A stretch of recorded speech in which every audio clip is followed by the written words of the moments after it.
Friends, welcome to our channel. ఇప్పుడు ఈ కాయని కోసి ఉప్పు కారం చల్లుకొని తిన్నాము.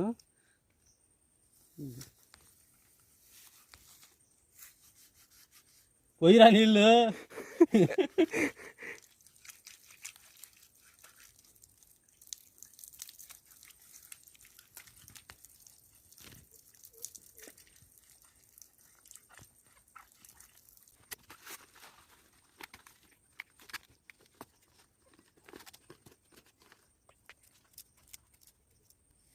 ఇదిగోండి ఫ్రెండ్స్, సాల్ట్ అను కారం కలుపుకున్నది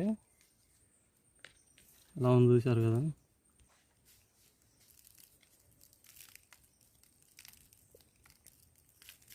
చిన్నప్పుడు తెగ తినేవాళ్ళం అసలు ఇలా కారం ఉప్పు చల్లుకొని. చూశారు కదా ఎలా ఉందో. ఇదైతే బంగినపల్లి మామిడికాయ మేము కోసింది. ఇదైతే ఈ కాయ చాలా టేస్ట్ బాగుంటుంది కారం ఉప్పు చల్లుకుంటే.